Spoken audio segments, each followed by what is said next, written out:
The white room smelled like medicine and fear. Keithvar sat in the chair that was too small for his body. His 3 remaining arms hung at his sides. The other 3 arms were gone, cut off during the war 20 years ago. His shell was cracked, in places where the doctors could not fix him. Dr. Yuna Kim walked into the room. She was small like all humans. Her hair was black and tied back. She carried a recording device and some papers. Keithvar's compound eyes followed her every move. When she moved too fast, his body jumped a little. "Good morning, Keithvar," she said. Her voice was soft. "Thank you for coming." Keithvar said nothing. His mandibles clicked together. It was a nervous sound his people made. Dr. Kim had heard it many times before from other alien veterans. "I know this is hard," she said. She sat down across from him. "But your story matters. People need to know what happened during the war." "People?" Keithvar's voice was rough. He had not spoken much in years. "What people?" "Your people won. My people lost. What more is there to know?" Dr. Kim opened her papers. "The coalition had better weapons, more ships, more soldiers, but you still lost the war. I want to understand why." Keithvar's eyes moved around the room. He looked at the walls, the ceiling, anywhere but at the human woman. "You know why. Your kind fights different." "Different how?" Keithvar was quiet for a long time. His shell made small clicking sounds as he breathed. Finally, he spoke. "Normal wars have rules. You fight to win land or resources or power. When you lose too many soldiers, you stop fighting. When the cost is too high, you make peace. And humans don't do that. Humans don't fight wars." Keithvar looked at her now. His compound eyes were dark. "You fight nightmares into reality." Dr. Kim wrote something down. "Tell me about your first encounter with human forces." Keithvar's mandibles clicked faster. "Proxima Base. I was young then, still believed in honor and glory, still thought war was about being brave and strong." "What happened at Proxima Base?" "We surrounded it. 50,000 coalition soldiers against 2,000 humans. The math was simple. We would win in days, maybe hours. The humans would surrender or die quickly." Dr. Kim waited. She had learned that pushing these veterans too hard made them stop talking.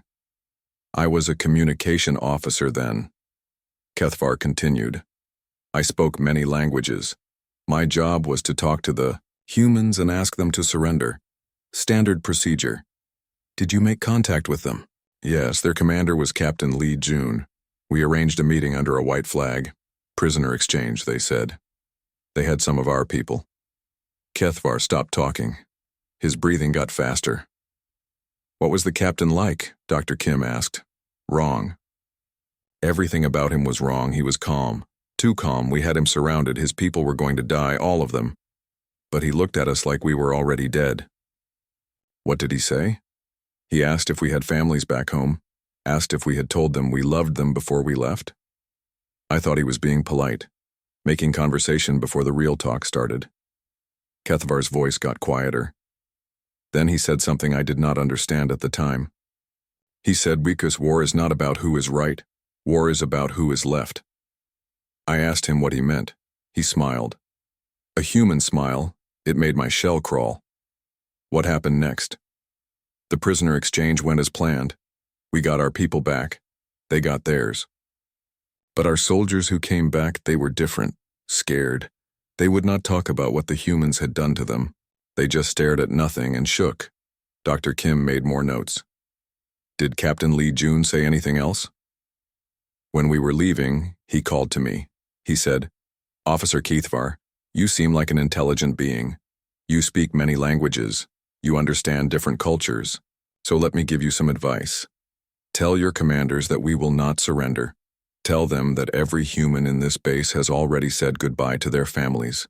Tell them that we came here to die, and we plan to take as many of you with us as possible.'" Keithvar's arms were shaking now. I asked him why. Why fight when you know you cannot win? He said something I will never forget. He said, Because someone has to teach the galaxy what it costs to threaten Earth. Did you report this to your commanders? Of course. They laughed.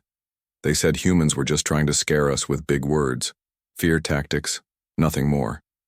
Kethvar's voice was bitter. They ordered the attack to begin at dawn. Dr. Kim leaned forward.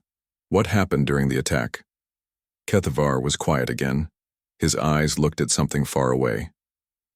Doctor, have you ever seen a meat grinder? Yes. Imagine 50,000 soldiers walking into a meat grinder that fights back. Imagine traps that should not work but do. Imagine enemies who keep fighting when they should be dead. Imagine winning a battle and feeling like you lost a war. The base fell? Yes. Every human died. All 2,000 of them. But Dr. Kethvar looked directly at her now. We started with 50,000 soldiers. When it was over, only 15,000 could still fight. 35,000 coalition soldiers dead or wounded. To kill 2,000 humans, Dr. Kim wrote quickly. That's a casualty ratio of almost 18-1. Numbers do not tell the story. The numbers do not show what it was like inside that base. The sounds, the smells, the things we saw. What kinds of things? Kethvar stood up suddenly. His chair fell backward. I cannot, not yet. That comes later in the story. Dr. Kim nodded. We can stop here for today if you want. No. Kethvar picked up his chair and sat back down. If I stop now, I will not come back. And you need to hear this. Everyone needs to hear this. Why? Because Captain Lee Jun was right. Someone does need to teach the galaxy what it costs to threaten Earth. And I think I am the lesson. Dr. Kim felt a chill run down her spine. There was something in the alien's voice, something that sounded like recognition, like a person who had just realized they had been used. Kethvar, what do you mean you are the lesson? But the alien was already standing up. Next time, Doctor. Next time I will tell you about the things we found in that base. The things that made 35,000 coalition soldiers wake up screaming for years afterward. He walked toward the door, moving carefully on his damaged legs. Same time tomorrow? Dr. Kim called after him. Yes, Kethvar said without turning around. Someone has to tell the story. Someone has to explain why the galaxy fears humans now. Someone has to be the warning. After he left, Dr. Kim sat alone in the white room. She looked at her notes. Already she could see patterns forming, questions that needed answers. But most of all, she felt the same chill that had run down her spine when Kethvar said he was the lesson. What if he was right? What if everything that happened to him during the war was planned? What if the humans had intended for him to survive, to remember, to tell this story? She shook her head. That was impossible. No one could plan something like that, could they? Kethvar was already in the room when Dr. Kim arrived. He sat staring at his hands, or what was left of them. 2 of his fingers were missing from his left hand. War wounds that never healed right. You came back, Dr. Kim said. I said I would. Kethvar looked up at her. Are you ready to hear about the nightmare? Dr. Kim sat down and turned on her recording device. Tell me about the attack on Proxima Base. Kethvar's shell made that clicking sound again. The attack began at sunrise. Standard formation.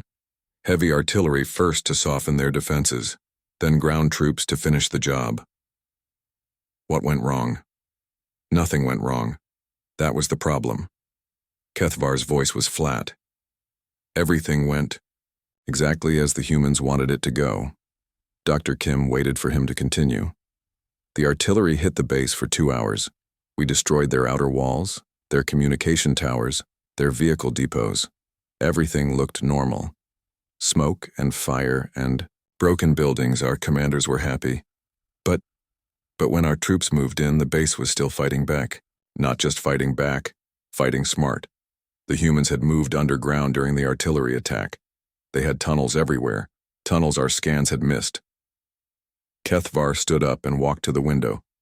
Outside, ships moved between the stars. Peaceful ships carrying cargo and passengers, not warships. The first sign something was wrong came from Squad 7.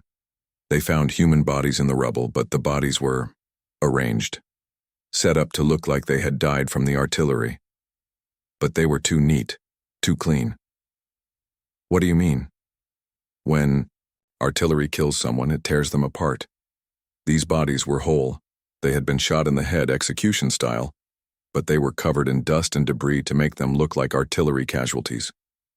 Dr. Kim wrote this down. The humans were killing their own wounded? We thought so at first. We thought they were preventing capture, honorable death instead of surrender, but we were wrong. Kethvar turned away from the window. The humans had staged their own deaths.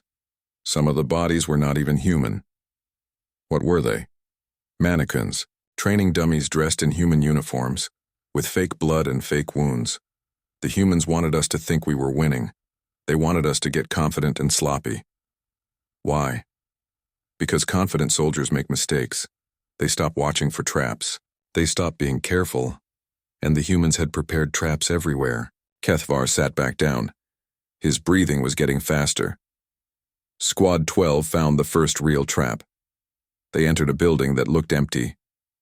The moment they stepped inside, the humans triggered explosives. Not to kill them, to trap them. The building collapsed but left them alive in the basement, wounded and scared. What happened next? The humans started talking to them, through speakers hidden in the walls. At first it was just psychological warfare, telling them they were going to die slowly, telling them about what humans do to prisoners, standard stuff. Dr. Kim noticed Kethvar's hands were shaking. But it got worse. Much worse. The humans had studied us. They knew our language, our culture, our fears. They started telling Squad 12 about their families back home. Personal details. Names of their children, where they lived, what they did for work. How could they know that information? That was the terrifying part. They should not have known. We realized later that they had been intercepting our communications for months. They had built profiles on every coalition soldier. They knew who we were before we ever reached Proxima. Base. Kethavar's shell was making rapid clicking sounds now. But the worst part was what they told Squad 12 next. They said they had already sent messages to our home worlds. Messages saying that Squad 12 had been captured alive. That they were being held prisoner. That doesn't sound so bad. Doctor, you do not understand. Those messages were lies. Squad 12 was not captured. They were trapped in a basement, dying slowly from their wounds. But their families back home thought they were prisoners of war. Their families were hoping for prisoner exchanges, hoping to see them again. Dr. Kim felt cold. The humans were making their families suffer by giving them false hope? Yes. And they told Squad 12 this. They played recordings of their families crying tears of joy because they thought their loved ones were still alive. The humans made them listen to their own children saying, "Daddy is coming home and Mommy will be back soon." Kethvar stood up again and started pacing. Squad 12 begged us to rescue them, but every time we tried to reach them, the humans triggered more traps. They had turned the entire building into a weapon. Every rescue attempt cost us more soldiers. Did you eventually get them out? No. Kethvar's voice was barely a whisper. After 3 days, Squad 12 stopped asking for rescue. They asked us to bomb the building, to kill them quickly instead of letting the humans continue their psychological torture. Did you do it? No. Our commanders said it would be a waste of ammunition. They said Squad 12 could hold out a little longer. Kethvar stopped pacing. That was our first mistake. Thinking like normal soldiers instead of thinking like humans. What happened to Squad 12? On the 4th day, the humans released them. All 12 soldiers walked out of the building, alive and unharmed, physically unharmed. Dr. Kim looked confused. That seems merciful? Kethvar laughed. It was not a happy sound. Merciful? Doctor, those 12 soldiers never fought, again. They could not hold weapons without shaking. They could not sleep without screaming. 3 of them killed themselves within a month of going home. What had the humans done to them? Nothing. That was the genius of it. The humans had done nothing except talk to them. They had played mind games, made them listen to recordings of their families, made them think about death and loss and hope and despair. 4 days of psychological torture without laying a finger on them. Dr. Kim was writing quickly now. This was psychological warfare. It was more than that. It was a message to the rest of us. The humans were showing us that they could break our minds without breaking our bodies. They were showing us that death would be a kindness compared to capture. How did the other soldiers react? Fear, pure fear. Word spread through the coalition forces that human capture was worse than death. Soldiers started saving their last bullets for themselves. Just in case. Kethavar sat back down. But the humans were not finished with us. They had more lessons to teach, more nightmares to show us. What do you mean? That night, Sergeant Bo Ra Choi made her first appearance. Dr. Kim looked up from her notes. Who was she? A human sniper, but not a normal sniper. She had been wounded during the artillery attack. Her spine was severed. She should have been paralyzed, should have been helpless, but she wasn't. She was paralyzed. From the waist down, could not walk or stand, but she could still shoot, and she had crawled into position with a sniper rifle and started picking off our officers. Kethavar's voice got quieter. 1 shot every hour, always an officer, always a clean kill. And after each shot, she would use her radio to taunt us. She would describe exactly how she had killed each target. She would give tactical advice to her fellow humans. She would sing human songs. For how long? 6 days. For 6 days she crawled from position to position, dragging herself with her arms. She had no food except what she could find in the ruins. No medical care for her wounds, no hope of rescue or survival. But she kept fighting. She kept fighting. And every day she killed more of our officers. Every day she proved that humans do not stop fighting just because they are dying. They fight until their hearts stop beating. Dr. Kim felt sick. What happened to her? On the 6th day, we surrounded her position. 40 soldiers. She had nowhere to run, and she could not walk anyway. We called for her surrender. Kethavar was quiet for a long moment. She answered by shooting 2 more of our soldiers. Then she triggered explosives she had been carrying. She killed herself and 40 coalition troops rather than be captured. My God. Before the explosion, she used her radio one last time. She said, "Tell Earth that Bo Ra Choi did her duty. Tell them that Proxima Base stands." Then she laughed. A human laugh. And then she was gone. Dr. Kim stopped writing. Her hand was shaking. That was when we began to understand, Kethavar said. These humans were not fighting to win. They were fighting to send a message. Every death was a lesson. Every sacrifice was a warning to anyone who threatened their world. The base still fell? Yes. After 2 weeks, every human was dead. But doctor, we paid such a price. 35,000 casualties to kill 2,000 humans. And the survivors carried nightmares home with them. Including you. Including me. Kethavar looked at her with his compound eyes.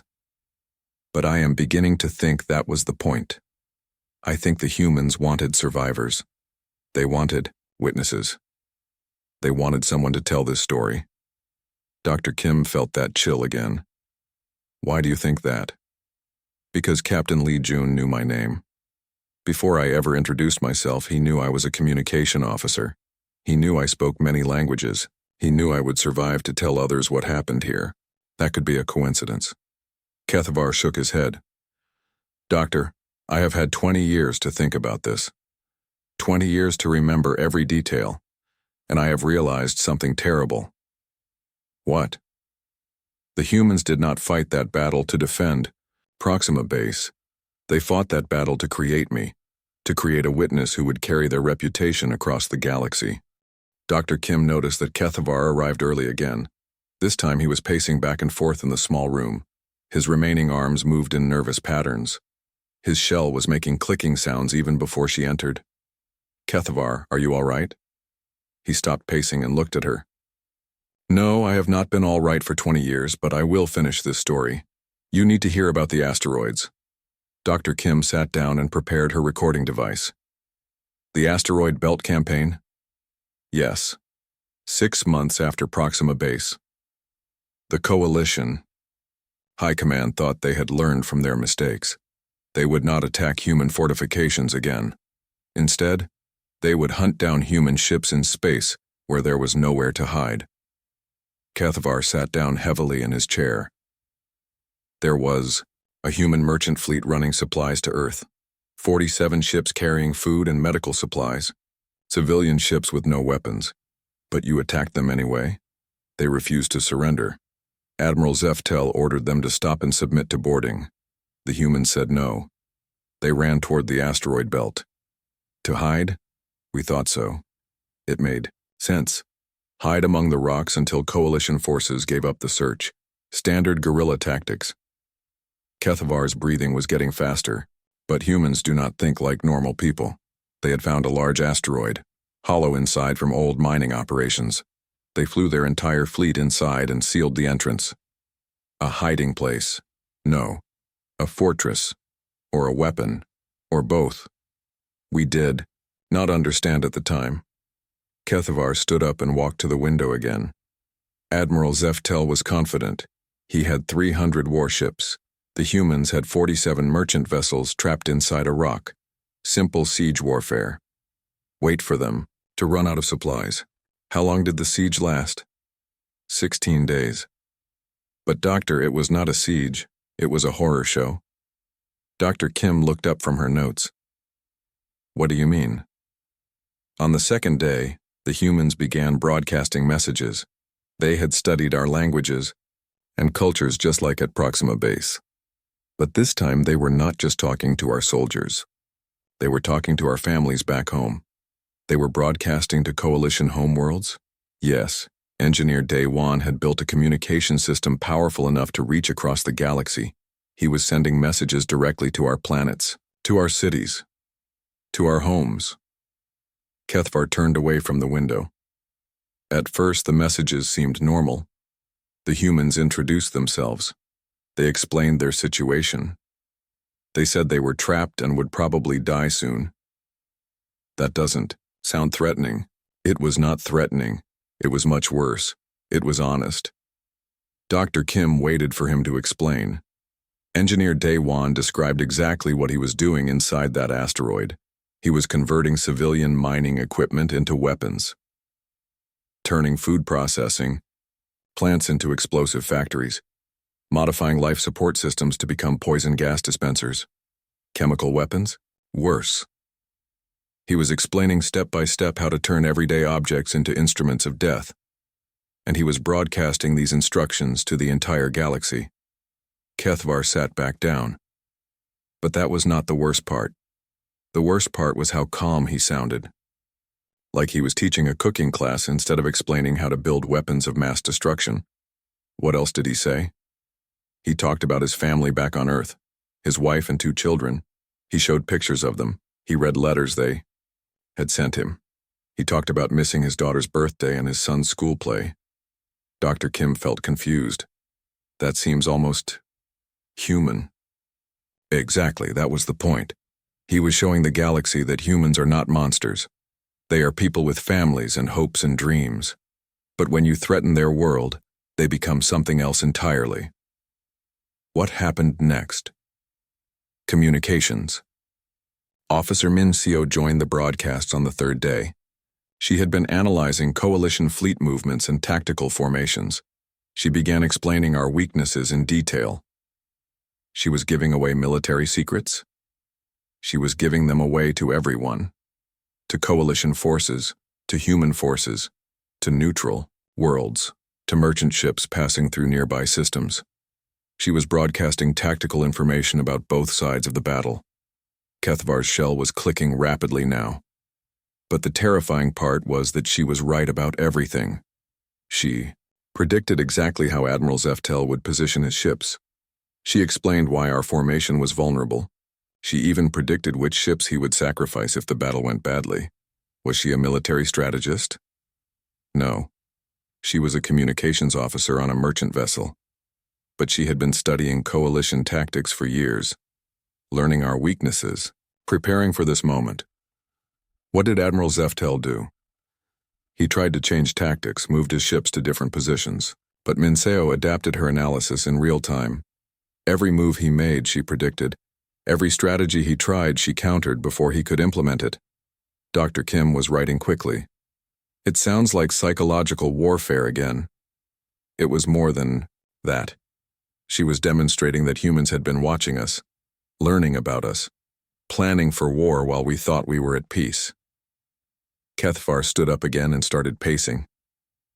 On the 7th day, something impossible happened. The asteroid began to move. Move how? It was flying through space. A rock the size of a small moon moving under its own power. Engineer Day One had somehow turned the entire asteroid into a spaceship. How is that possible? Mining charges. Thousands of civilian mining explosives detonated in sequence to provide thrust. It should not have worked. The asteroid should have broken apart, but somehow the humans made it work. Dr. Kim looked up from her notes. Where was it going?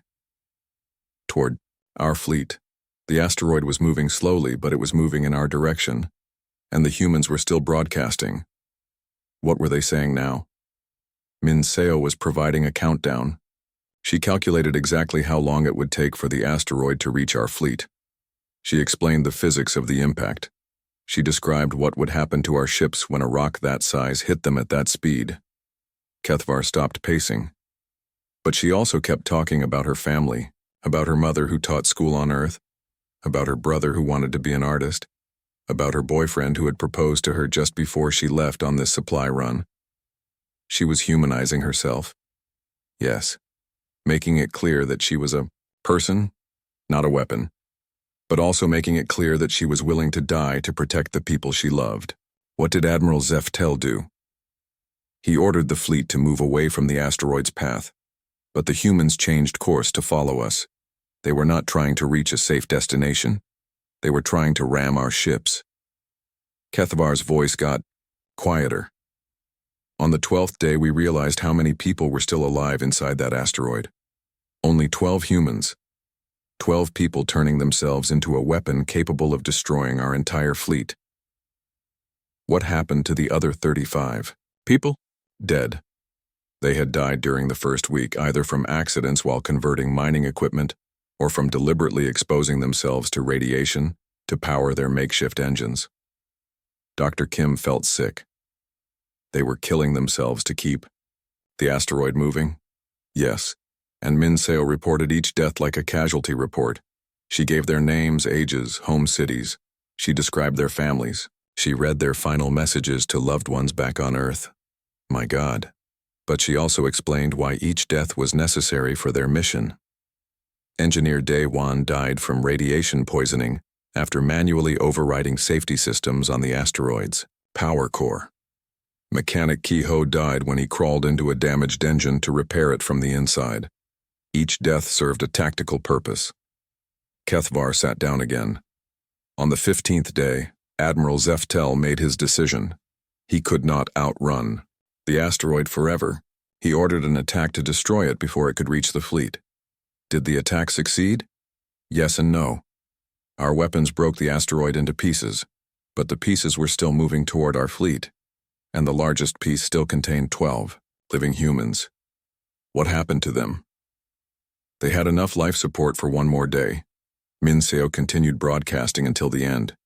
She described what it was like to be dying in space, the cold, the growing darkness as their power failed, the difficulty breathing as their air recyclers broke down. That's horrible. But she was still analyzing our fleet formations, still predicting our tactics, still providing intelligence to anyone who was listening. Even while dying, she was working. Kethvar's voice broke a little. On the 16th day, the asteroid fragment hit Admiral Zeftel's flagship. 12 dying humans crashed into our command ship at tremendous speed. The explosion was visible from 3 star systems away. How many ships did you lose?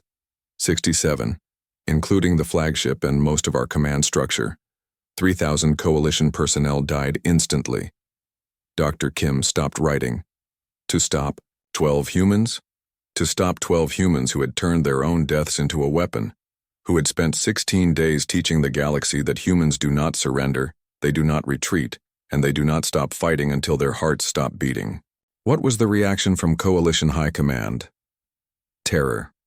Pure terror. Word spread throughout Coalition space that 12 humans had destroyed a fleet of 300 ships. The numbers were exaggerated, but the fear was real. Kethvar looked directly at Dr. Kim. But I think that was the point. The humans wanted the story to be told. They wanted the fear to spread. They wanted every species in the galaxy to think twice before threatening Earth. And you were there to witness it all. Dr. Kim found Kethvar curled up in the corner of the room when she arrived. His remaining arms were wrapped around his body. His shell was making soft clicking sounds like a broken engine. She had never seen him like this before. Kethvar, are you ready to talk about Titan? He looked up at her with eyes that seemed much older than they had the day before. No, I will never be ready. But I will tell you anyway. Dr. Kim sat down and waited. She had learned not to rush him. Titan was the final push toward Earth. The Coalition had regrouped after the asteroid disaster. New ships, new commanders, new strategies. We were going to end the war quickly and cleanly. Kethvar slowly unfolded himself and sat in his chair. The humans had a small garrison on Titan.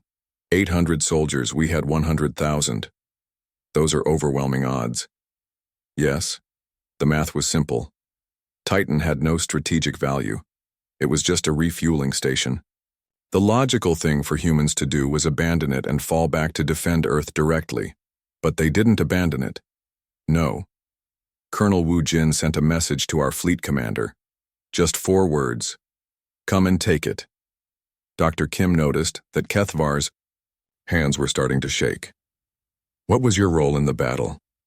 I was still a communication officer, still monitoring human transmissions, still recording everything for later analysis. His voice got quieter, still being shaped into the perfect witness. Tell me about the battle. Kethvar was quiet for so long that Dr. Kim thought he might not answer. Finally he spoke. It was not a battle. It was a demonstration. The humans were teaching us a final lesson about what they were capable of. What do you mean? The humans did not try to win. They did not try to hold territory or achieve military objectives. They had one goal: kill as many coalition soldiers as possible before they died. Kethvar stood up and walked to the window, but they did it in ways that broke our minds as well as our bodies. How? Lieutenant Yun Hai led the first lesson. She took a squad of 20 humans outside the base, outside into the vacuum of space. No protective suits, just emergency oxygen masks that would last maybe 30 minutes. Dr. Kim looked confused. That's suicide. That was the point. They floated in space around our landing ships. When our troops tried to land, the humans attacked them with handheld weapons in the vacuum while they were dying from exposure. For how long? 18 hours. They used their emergency life support systems as weapons. Oxygen tanks became bombs. Heating elements became improvised explosives. They turned their own death into a tactical advantage. Kethvar's shell was clicking rapidly now. But the worst part was listening to them on the radio. They were singing human songs about home and family and love. They sang while they froze to death in space. They sang while they killed our soldiers. What happened to Lieutenant Yun Hai? She was the last one alive. After 18 hours in vacuum, she should have been dead. But she kept fighting. Her last act was to trigger the explosives in her oxygen tank while she was next to one of our troop transports. How many soldiers did she kill? 300. One dying human killed 300 coalition soldiers. Dr. Kim stopped writing. The numbers were too horrible to make sense of. That was just the beginning, Kethvar continued. Major Tai Hyun had taken control of Titan's industrial facilities, fusion plants, manufacturing centers, mining equipment. He spent the first day of the siege turning them into death traps. How? He modified the fusion reactor to overload in stages. Each overload would kill anyone near it, but the reactor would not explode completely. It would just get more and more unstable. Why not just detonate it immediately? Because that would only kill people once. This way he could kill rescue teams, repair crews, and investigators over several hours. Every time we sent people to fix the damage, the reactor would overload again. Kethvar turned away from the window. He also contaminated the water supplies with radiation. Not enough to kill quickly, but enough to make anyone who drank it sick for weeks. Our soldiers were dying of thirst while surrounded by poisoned water. What about Major Taehyun himself? He stayed in the reactor control room, manually overriding safety systems, absorbing lethal amounts of radiation to keep the reactor from shutting down automatically. He was killing himself to operate the traps? Yes. And he was broadcasting his vital signs so we could hear him dying. Heart rate, brain activity, radiation levels. For 6 hours, we listened to a human slowly die while he killed our soldiers. Dr. Kim felt sick. When did it end? When the reactor finally exploded. Major Taehyun triggered the final overload when 3,000 coalition soldiers were in the industrial complex. He waited until the maximum number of our people were in the kill zone. 3,000 more casualties? Yes. And the explosion left a crater visible from orbit, a permanent scar on Titan's surface to remind everyone what happened there. Kethvar sat back down. His remaining arms were shaking badly now. But doctor, the worst encounter was yet to come. There was more. Medic So Young. She had been treating wounded coalition soldiers throughout the battle. While her fellow humans were killing us, she was saving us. Dr. Kim looked up from her notes. She was helping coalition soldiers? Yes. She set up a field, hospital in a neutral area. She treated anyone who came to her, human or alien. She followed all the medical protocols for treating enemy wounded. That sounds honorable. It was. And it was terrifying, because we could not understand why she was doing it. What do you mean? Think about it, doctor. Her friends were dying all around her. Her fellow humans were sacrificing themselves to kill coalition soldiers. But she was saving coalition lives. It made no sense. Kethvar's voice got very quiet. Until I was wounded by shrapnel, and she treated me. She saved your life? Yes. But while she was working on me, she explained what she was really doing. Doctor, Kim waited. She said, Officer Kethvar, I am treating your wounds with medical supplies that contain a delayed action toxin. It will not kill you immediately. You have exactly 72 hours to reach human medical facilities on Earth for the antidote. She poisoned you while saving you? Yes. But she also gave me detailed information about coalition casualties, exact numbers, unit designations, tactical assessments, information that I would have to share with my commanders. Why?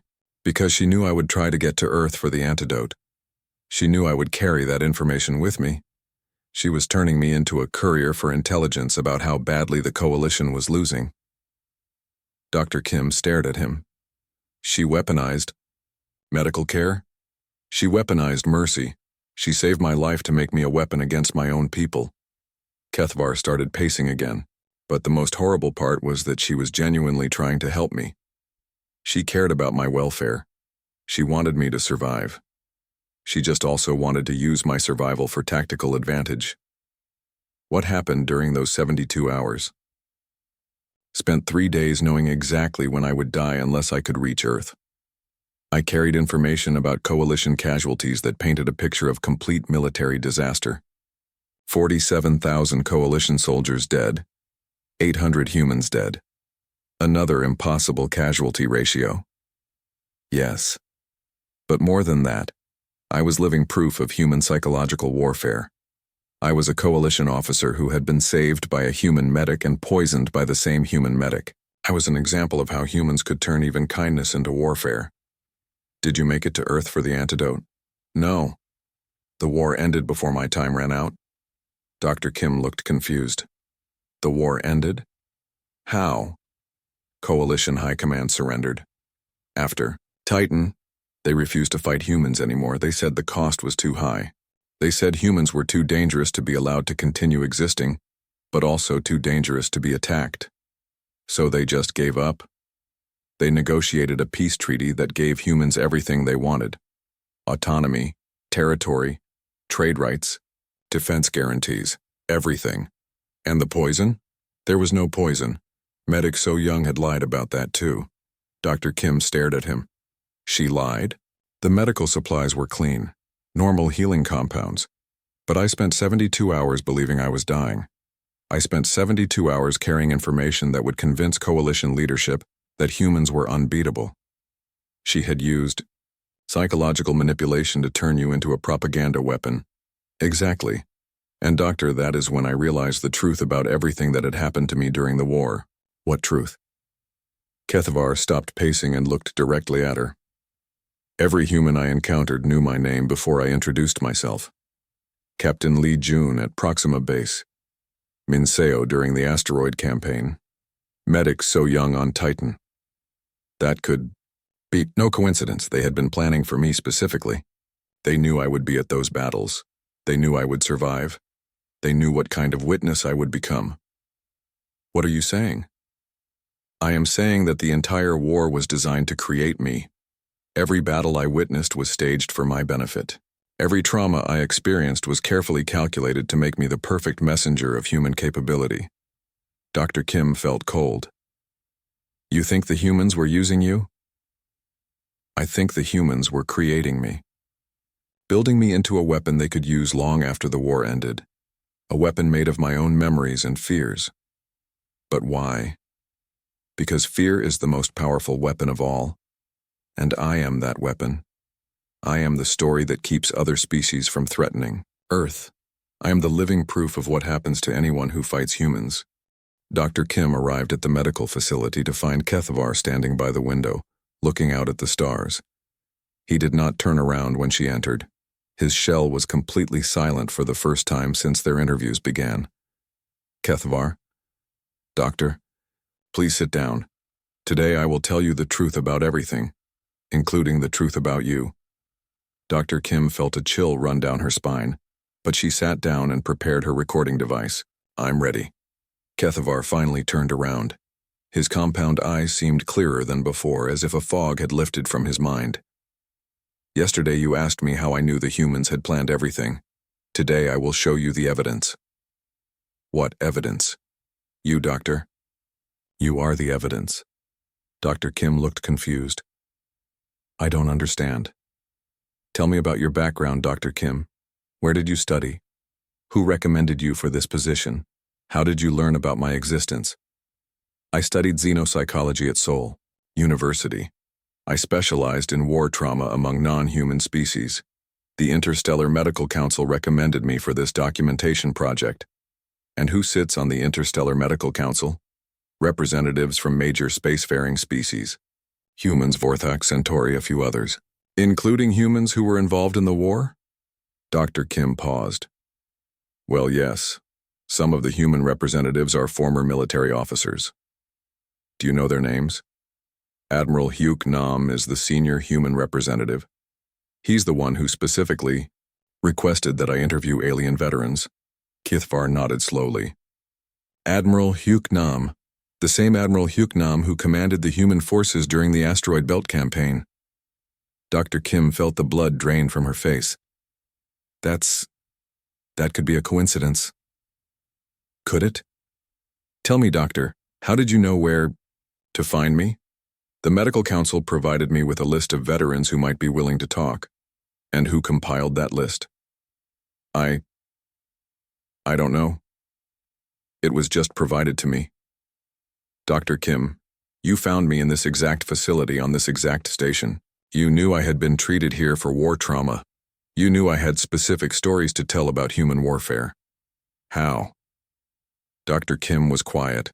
She was beginning to see the pattern.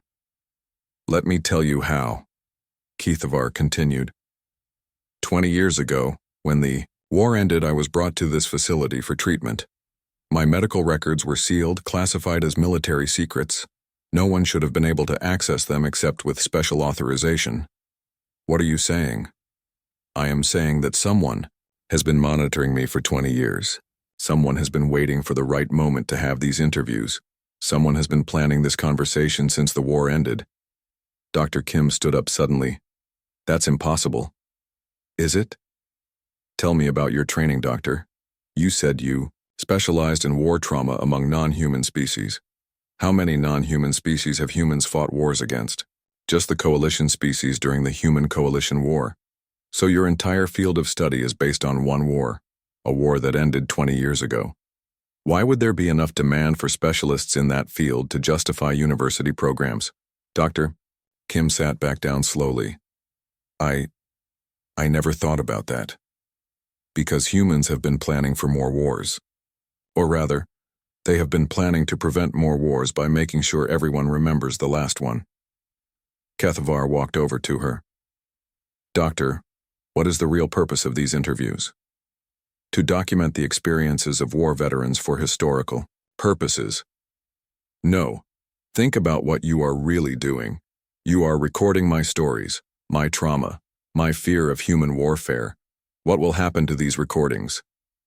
They'll be archived in the Interstellar Medical Database, available to researchers and medical professionals, available to anyone who wants to study human military capabilities, available to any species considering conflict with Earth, available to spread the reputation of human warfare across the galaxy. Dr. Kim realized she was shaking. You're saying these interviews are propaganda? I am saying that I am propaganda, and you are the delivery system. Kethavar returned to his chair. Doctor, let me tell you what really happened during the war. The humans never intended to win through superior firepower or tactics. They intended to win by creating a reputation so terrifying that no one would ever want to fight them again. But you said they were outnumbered in every battle. They were. But they knew that every battle would be witnessed. They knew that survivors like me would carry stories back to coalition space. They knew that fear spreads faster than facts. So the battles were real. The deaths were real. Yes. The humans sacrificed thousands of their own people to create the perfect psychological weapon, my memories. Dr. Kim felt sick. All those people died just to traumatize you? All those people died to traumatize the galaxy? I was just the delivery method. Kethavar leaned forward. Captain Lee Jun, Minseo, Medic So Young, all of them knew they were going to die. But they also knew their deaths would become stories. Stories that would spread fear throughout coalition space. But the war ended. Why continue the propaganda now? Because the war never really ended, Doctor. It just changed form. Instead of fighting with ships and weapons, humans now fight with reputation and fear. What do you mean? Tell me, Doctor. In the 20 years since the war ended, how many species have threatened Earth? Dr. Kim thought about it. None. There haven't been any major conflicts involving humans since the Coalition War. Exactly. And why do you think that is? Because everyone is afraid of what happened to the Coalition? Because everyone has heard stories like mine. Stories of impossible human determination. Stories of humans who turn their own deaths into weapons. Stories that make war with Earth seem like a form of suicide. Kethavar stood up again. And now, through these interviews, those stories will spread even further, to species that were not involved in the original war, to new civilizations making contact with the galactic community, to anyone who might consider threatening Earth. Dr. Kim realized the scope of what she was part of. I'm helping to spread human propaganda? You are helping to maintain human security through psychological warfare, whether you realize it or not. But why me? Why a Korean human conducting these interviews? Because it makes the stories more credible. An alien interviewing another alien might seem biased, but a human interviewing an alien veteran, showing compassion and understanding, makes the stories seem objective and honest. Dr. Kim looked at her recording device. Everything I've recorded will become part of the human defense strategy. My trauma, broadcast across the galaxy, keeping Earth safe through fear instead of through violence. That's horrible. Is it? Kethavar tilted his head. Doctor, how many people have died in wars involving Earth since the coalition conflict ended? None. How many people have died in wars between other species during that same period? Dr. Kim thought about the various conflicts she had read about. Millions. So human psychological warfare has prevented millions of deaths by making war too frightening to contemplate. Is that horrible, or is that genius? Dr. Kim was quiet for a long time. Finally, she asked, Kethvar, do you hate humans for what they did to you?